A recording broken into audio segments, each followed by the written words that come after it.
Hi, I'm Marlon Dahl, a bachelor on a budget. Today we are making the most bachelor on a budget meal you can make, vegetarian fajitas. Now my roommate makes this 5 times a week and he doesn't get sick of it. So I think you're really gonna love my recipe. So stay tuned to the end. We're gonna make about 8 awesome servings for less than $1.50 per. Let's get started.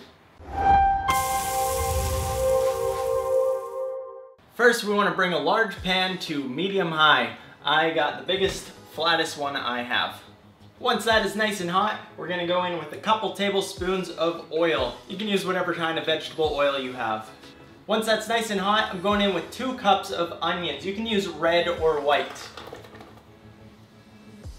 And we wanna hear a nice sizzle in there. Because of the sheer amount of ingredients I'm cooking in this pan, I'm gonna crank the heat up just a bit. And we just want those onions to get soft and brown a little bit. Those peppers have started to brown, so next we're gonna go in with our bell peppers. I got 3 bell peppers here sliced. As always, you can find the recipe in the description below. We're just gonna add all of these. And mix that all around. Look at that color. I still have this on pretty high heat because there's so much ingredients in this pan because I want to make a lot of servings for leftovers that if it's not hot enough, you're just going to kind of steam and not really get that nice browning on the vegetables. Next I have 3 cloves of garlic. Got that nice and minced. Mix that all around. Now go ahead and bring your oven to the lowest setting that you have. That's 170 degrees for me. We're just trying to heat up our tortillas. Then we have 1 drain can of red kidney beans, that's 400 milliliters. That's a bit of extra protein there for our vegetarian quesadillas. If you have the setting as high as I do, make sure you stick by it and keep moving it around. Otherwise, lower it down to medium-high and you'll still get some great fajitas. Now we're gonna get our spices in here. So I have 1 tablespoon of salt, 1 tablespoon of smoked paprika. You can use regular paprika or Hungarian paprika. 1 tablespoon of chili powder, 1 tablespoon of garlic powder, and 1 tablespoon of cumin. Mix that all around.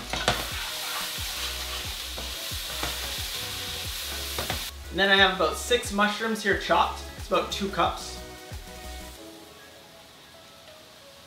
If anything's sticking to the bottom, you can add a bit of vegetarian stock or wine or even a bit of water. I just added a tablespoon of water. Also helps soften those beans up a bit. And for some delicious extra flavor and nutrients, I have 1 cup of frozen corn that I'm gonna add.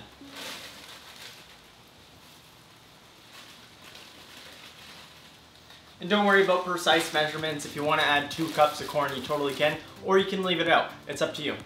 And our base is done. Smells so good. You can turn the heat off for that.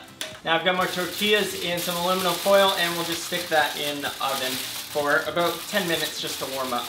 While that is cooking, I'll prep some optional but delicious garnish. I got some cilantro here. You just wash it, bunch it up, and you can totally use the stems. The stems actually have more flavor than the leaves. Don't chop your fingers off, of course. They add a nice freshness to it. Unless you have the gene where it makes it taste like soap, then it's no good.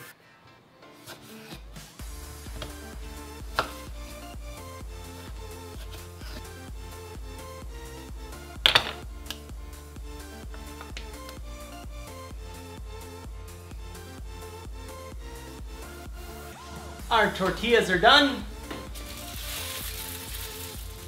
And we are ready to serve. I like to do a buffet style, so grab my tortilla, plop on the fajita mix, bit of cilantro over top, some avocado, squeeze a fresh lime, a bit of sour cream or yogurt. I'm using yogurt. If you're a vegan, avoid this, obviously. And a bit of salsa.